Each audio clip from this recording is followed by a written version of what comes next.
Today I want to talk about Kevin Warren's open letter to the Big Ten community and how there is not going to be any Big Ten football played by anybody.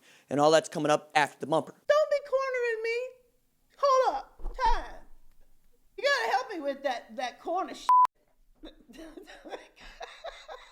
What's up, kinfolk? It's RJ Young. I am not on a step mill. Consider hitting the like and subscribe button because I upload a video every single day. It's always college football related, sports related. We have a good time. Today, we need to talk about Kevin Warren's open letter to the Big Ten community in which he told folks we are not going to revisit the postponement of the Big Ten season, meaning there is going to be no fall football by anybody in the Big Ten community. And I talked a little bit about this in the live show that you can listen to on the RJ Young Show podcast, wherever you get your podcast.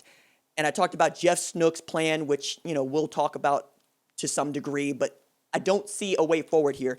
And the University of Nebraska Lincoln Chancellor Ronnie Green said as much, saying that there's an overwhelming consensus among Big Ten presidents that they should not play football in the fall, and they have already begun working on what a winter and spring schedule would look like. What I found to be most interesting about his comments, in particular on Nebraska radio, was, look, we're trying to do the winter thing. We have formed groups and subgroups about how we're going to pull this off, with possibly starting a winter season in January 2021.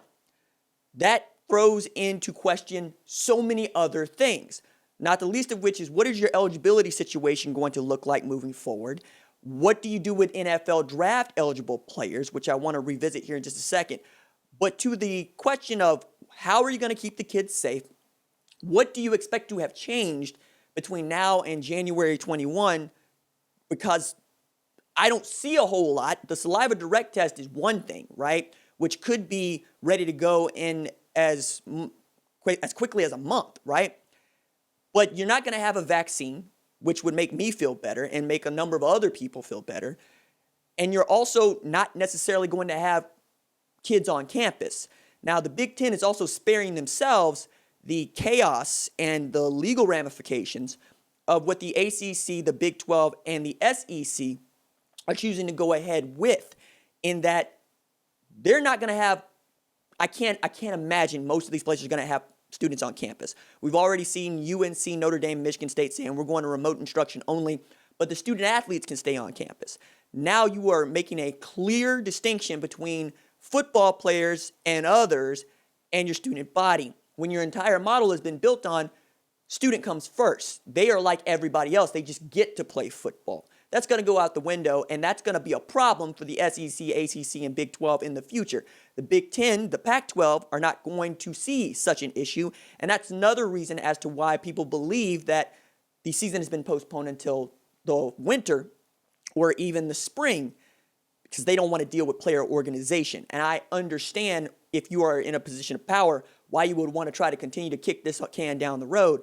But now you got a bunch of disgruntled players, a bunch of disgruntled families, and a bunch of disgruntled coaches. It was just last week that Nebraska head coach Scott Frost said, we are looking to play football, and not particularly in the Big Ten. And then his athletic director said he wanted to play football. He said his president, chancellor wanted to play football.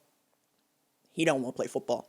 And I'm getting that sense around the country that fewer and fewer people actually want to play football, but what they don't want is to lose out on this money.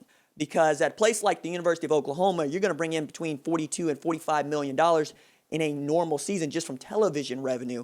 And that is a sizable chunk of the revenue you generate, especially in a year in which you expect to start the season with limited capacity. We're talking about 20,000 folks in a stadium that normally seats more than 83,000.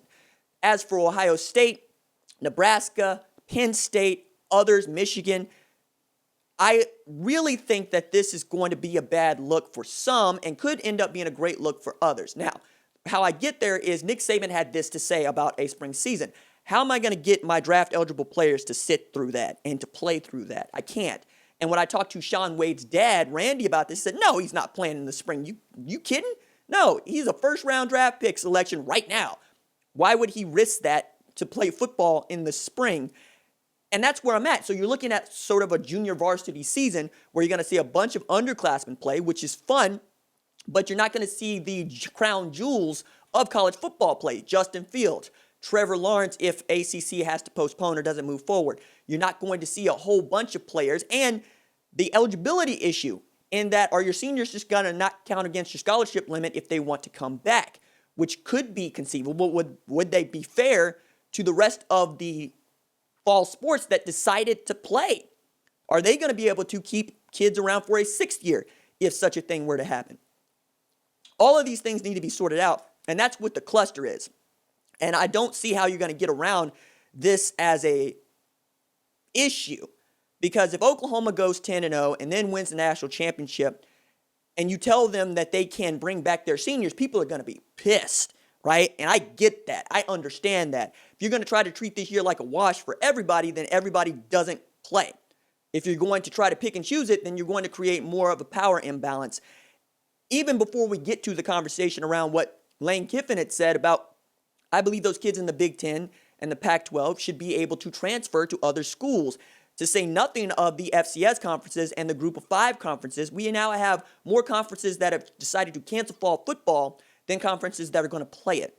So there's also great opportunity for those that think that they're going to play this year to try to capitalize on this viewership that is going to be starting for football. On the other hand, what are you risking? You're risking public health.